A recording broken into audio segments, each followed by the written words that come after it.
nossos stories sobre colocação pronominal. Algumas pessoas visualizaram, mas acho que tiveram um pouco de medo de responder. E eu vou dar uma pequeniníssima explicação hoje sobre o que se trata a colocação pronominal. Já postei lá no feed, já fiz um post, né, explicando um pouquinho sobre colocação pronominal, né, sobre próclise, mesóclise e ênclise. Então, vamos comigo, que nos próximos stories eu vou explicar rapidamente, bem pouquinho, pra gente poder entender.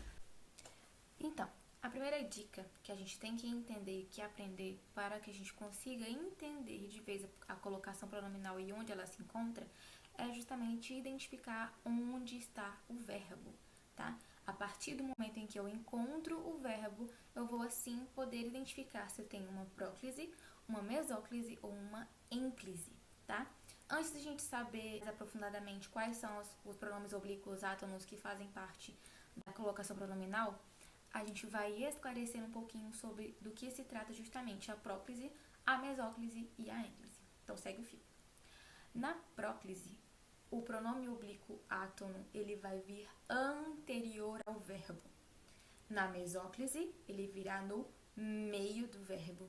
E na ênclise, então, ele vai vir depois do verbo. Então, eu tenho anterior ao verbo, meio do verbo e após o verbo, tá? Então, sempre que eu identificar o verbo, o pronome oblíquo átono que vem antes é próclise, no meio mesóclise e depois ênclise, tá? Agora a gente vai ver quais são os pronomes oblíquos átonos pertencentes a essa classe para a gente poder identificar de cara.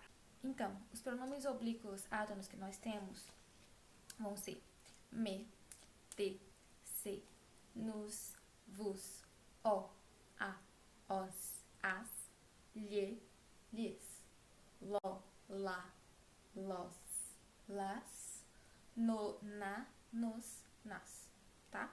Eu vou deixar escrito na tela pra gente poder identificar melhor. E é preciso fazer uma observação importantíssima.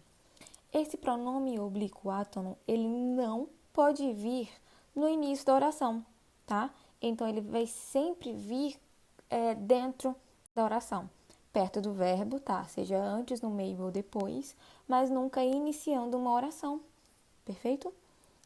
Espero que vocês, com essa explicação agora, possam voltar lá nos stories e sem medo de errar, marquem lá pra gente, tá? Beijo, obrigada.